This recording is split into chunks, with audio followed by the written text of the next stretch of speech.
அனைவருக்கும் வணக்கம் நண்பர்களே. இனி வருகின்ற நாட்கள் அனைத்தும் முருகப்பெருமானின் அருளால் உங்களுடைய வேண்டுதல், கனவு, பிரார்த்தனை அனைத்தும் நிச்சயம் நிறைவேறுங்க. இந்த பழனி மலைக்கு அருகே இருக்கக்கூடிய ஊர் தாங்க கணக்கன்பட்டி. இந்த ஊரில் வாழ்ந்த சித்தர் தாங்க இந்த பழனிசாமி அழுக்கு மூட்டை சித்தர். இவர் பார்த்தீங்கன்னா இவருடைய ஜீவ சமாதியில் இன்றுமே ஆயிரக்கணக்கான பக்தர்கள் வழிபட்டு செல்கிறாங்க. இந்த ஜீவ சமாதிக்கு சென்று வந்தாலே நல்ல அதிர்வலைகளும் வாழ்க்கையில் நல்ல மாற்றம் நிகழ்வதாக சொல்லப்படுதுங்க. அந்த வகையில் தற்போது பார்த்தீங்கன்னா கணக்கன்பட்டி சித்தருடைய ஜீவ சமாதியில் புத்தாண்டு அன்று சித்திரை 1 அன்று பார்த்தீங்கன்னா நடைபெற்ற சிறப்பான பூஜை என்னன்னு தெரிஞ்சுக்கலாங்க. மேலும் இந்த கணக்கன்பட்டி சித்தர் யார், இவரை வழிபடுவதால் நமக்கு கிடைக்கக்கூடிய நற்பலன்கள் என்னன்னு தெரிஞ்சுக்கணுமா? இந்த ஒரு பதிவை கடைசி வரைக்கும் ஸ்கிப் பண்ணாமல் பாருங்கள். மேலும் நீங்கள் புதியவராக இருந்தீங்கன்னா மறக்காமல் நீங்கள் வேலிருக்க பைமை சேனலை சப்ஸ்கிரைப் பண்ணிவிட்டு கூடவே இருக்க பெல் பட்டனை கிளிக் பண்ணிக்கோங்க. தனிப்பட்ட முறையில் உங்கள் ஜாதக ரீதியாக இருக்கக்கூடிய பிரச்சனைக்கு சரியான ஒரு பரிகாரத்தை பெற்றுக்கொள்ள வீடியோவில் பார்த்தீங்கன்னா டிஸ்கிரிப்ஷன் கீழே நம்பர் கொடுத்துருக்கோம். அந்த நம்பருக்கு நீங்கள் கால் பண்ணி தெரிஞ்சுக்கலாம். வாங்க நண்பர்களே, வீடியோக்குள்ளே போகலாம். கணக்கன்பட்டி சித்தருடைய ஆசிரமத்தில் பார்த்தீங்கன்னா சித்திரை 1 தமிழ் புத்தாண்டு அன்று பார்த்தீங்கன்னா பூஜைகளும் ஆராதனைகளும் சிறப்பாக நடந்திருக்குங்க. இங்கு சித்திரை மாத தொடக்கத்தையொட்டி அதிகாலையிலே சுவாமிக்கு அதிஷ்டானத்திற்கு சிறப்பு அபிஷேகமும் ஆராதனையும் நடத்தியிருக்காங்க. மேலும் இந்த நாளில் பார்த்தீங்கன்னா தமிழ் புத்தாண்டு தினத்தை முன்னிட்டு பஞ்சாங்கம் வாசிக்கப்பட்டு உலக நன்மைகளுக்காக சிறப்பு பிரார்த்தனையும் நடைபெற்றிருக்கு. பல்லாயிரக்கணக்கான பக்தர்கள் இங்கு கலந்திருக்காங்க. சிறப்பான முறையில் அன்னதானமும் நடந்து முடிந்திருக்கு. மேலும் சித்தர் வீட்டிருக்கக்கூடிய இந்த இடத்திற்கு சென்று அவருடைய ஆசை பெறுவது நிச்சயம் மனதில் அமைதியும் காரிய சித்தியும் தருன்னு சொல்லுவாங்க. அந்த வகையில் இந்த ஆண்டு சித்தருடைய பார்த்திங்கன்னா ஜீவசமாதியில் பார்த்திங்கன்னா சித்திரை 1ஆவது நாள் சிறப்பு பூஜையும் அபிஷேகமும் நடந்து முடிந்திருக்குங்க. மேலும் இந்த சித்தர் யாருன்னு தெரிஞ்சுக்கலாம். பழனியில் இருந்து கணக்கன்பட்டின்னு ஒரு ஊர் இருக்குது. அங்கு மூட்டை சித்தர்னு ஒருவர் இருந்திருக்காரு. தற்போது தன்னுடைய துலா உடலை அவர் துறந்து விட்டாருங்க. சிலரெல்லாம் அவரை பார்க்க போனாலே போடா இங்கே எதுக்குடா வந்தன்னு துரத்திடுவாருங்க. சிலரை பார்த்ததுமே அந்த கல்லையெல்லாம் பொறுக்கி இந்த பக்கம் போடுன்னு சொல்வார். பொதுவாகவே பார்த்தீங்கன்னா சித்த புருஷர்கள் தன்னலம் இல்லாதவங்க சிலரெல்லாம் இப்போது எப்படியோ வாழ்கிறாங்க. ஆனால் எப்போதுமே பார்த்தீங்கன்னா மக்களினுடைய நலனுக்காக சில சிறப்பான மாற்றங்களையும் ஏற்படுத்தி தந்து வருதாங்க இந்த கணக்கன்பட்டி சித்தர். கடந்த 50 வருடங்களுக்கு மேலாக அவரை இந்த பழனியில் அறிந்தவர்கள் ஏராளம் பேர் இருக்காங்க. மேலும் பழனியில் அவருக்கு பணக்கார பக்தர்கள் பல பேர் உண்டுங்க. மூட்டை சுவாமிகள் நினைத்திருந்தா அதை எப்படியோ அவர்கள் பயன்படுத்தியிருக்கலாம். ஆனால் அவருடைய வாழ்க்கை முறையோ வேறுங்க. நம்மிடம் இருக்கக்கூடிய குறைகளை அகற்றுவதற்காகவோ இவர் அவதரித்தாருன்னே சொல்லலாம். யாராவது இவரிடம் பணமோ பொருளோ கொடுக்க வந்தால் முதல்ல அவங்கள விரட்டி எடுத்துடுவார். எவரிடமோ இருந்து சல்லி காசு கூட வாங்க மாட்டாருங்க. யாரிடமோ எதுவும் கேட்கவும் மாட்டார். இப்போது கூட இவரின் சில சித்தர்கள் பார்த்தீங்கன்னா இந்த கணக்கன்பட்டியில் இவருடைய ஜீவ சமாதியில் கோவில் கட்டி தினந்தோறும் பார்த்தீங்கன்னா சிறப்பு பூஜைகள் செய்துட்டு வராங்க. இவர் பார்த்தீங்கன்னா பழனி மலைக்கு எதிரே இருக்கக்கூடிய இடுமன் மலையில் சில காலம் தங்கி இருந்ததாகவும் பல நேரங்களில் இவர் எங்கே இருக்கிறார்னு என்பது பக்தர்கள் எவராலும் கண்டுபிடிக்க முடியாது இருந்திருக்கு. உச்சி வெளியில் கொளுத்துகிற வெயில மலைக்கு மேலே ததிக்கின்ற மாறையில் தியானத்தில் இருந்திருக்காரு. பேயின்னு கொட்டுகிற மலையில் கூட நினைந்தபடி அதே பறியில் படுத்திருந்திருக்காரா. இயற்கையினுடைய எந்த ஒரு சக்தியும் இவரை பாதிக்கவே இல்லைங்க. மேலும் சுவாமிகள் சொன்ன தேதியில் பார்த்திங்கன்னா சொன்னபடி நடந்திருக்கு. இவர் பார்த்திங்கன்னா தியானத்தில் ஒரு முறை பேச்சற்று கிடந்திருக்காரு. பதறி போன சேலத்து பக்தர் ஒருவர் இவரை கொண்டு போய் ஆஸ்பத்திரியில் சேர்த்து விட்டாரா. அங்கு சுவாமிகளை பரிசோதித்த பக்தர்கள் பார்த்திங்கன்னா மருத்துவர்களும் மூச்சே இல்லை, இவர் இறந்து விட்டார்னு ரிப்போர்ட் எழுதி இவரை மார்ச்சூரியில் வச்சுட்டாங்க. அடுத்த சில மணி நேரங்களில் சுவாமிகள் பழனியில் ஒரு மலை தவத்தில் இருந்தாராம். மார்ச்சூரியில் சுவாமிகள் இருந்தாரையே திறந்து பார்த்த அதிர்ச்சியில் அங்கே அவர் இல்லைங்க. பழனி கல்லூரியில் வேலை பார்த்து கொண்டு இருக்கக்கூடிய ஒரு நபரை பார்த்திங்கன்னா இன்ன நாளில் இன்ன தேதியில் இறப்பாருன்னு முன்னதாகவே சொல்லியிருந்தார். இந்த ஞான திருஷ்டியால் சொன்னாருன்னு தெரியலைங்க. சுவாமிகள் சொன்ன தேதியிலே திடீர்னு உடல்நல குறைவாகி அந்த சித்தரும் இருந்துட்டார்.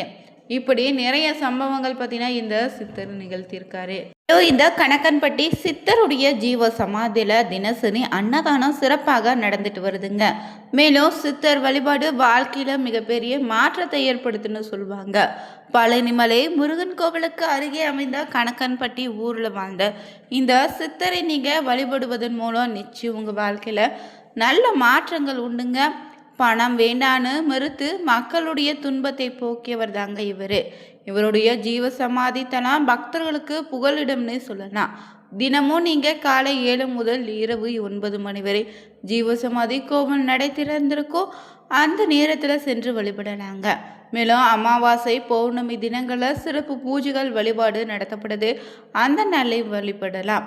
மேலும் சித்தரை நினைத்து நீங்கள் தினமும் ஓம் சர்க்குரு சச்சிதானந்த கணக்கன்பட்டி காளிமுத்து சுவாமியை நம்ம என மந்திரத்தை உச்சரித்து மனமுருகி வேண்டிக்கோங்க.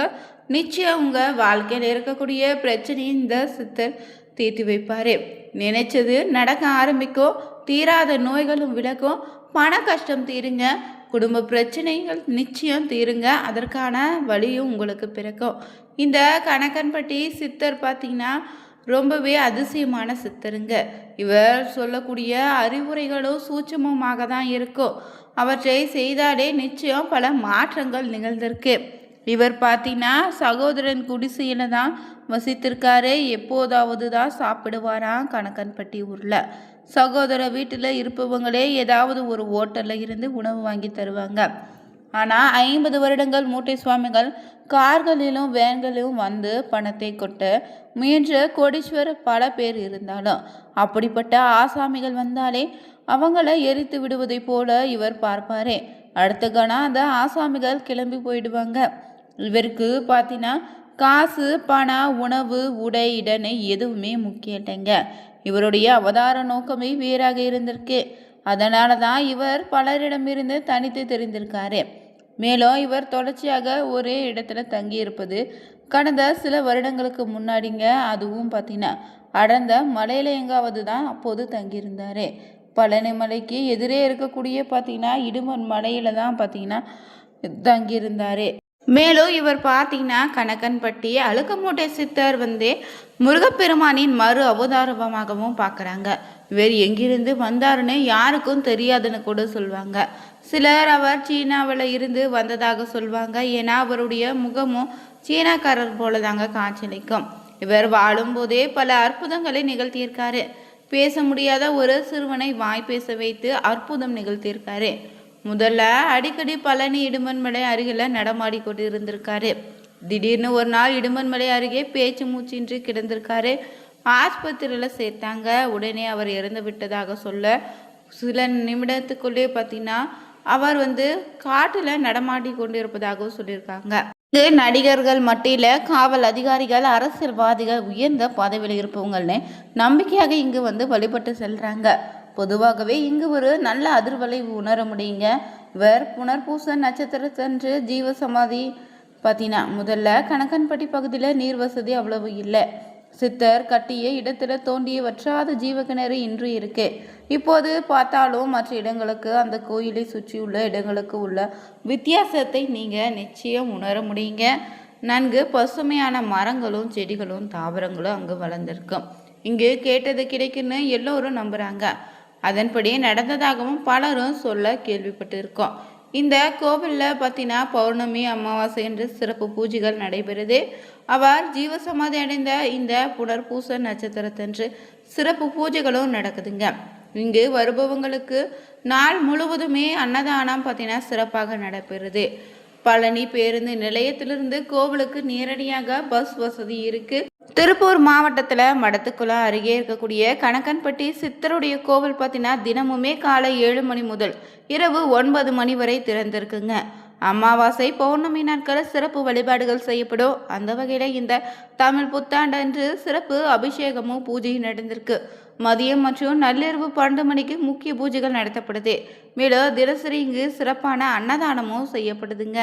இந்த பதிவில் நம்ம பார்த்தீங்கன்னா கணக்கன்பட்டி சித்தர் பார்த்தீங்கன்னா ஜீவசமாதியில் நடந்த சிறப்பு பூஜை என்னன்னு தெரிஞ்சுக்கொண்டோம்.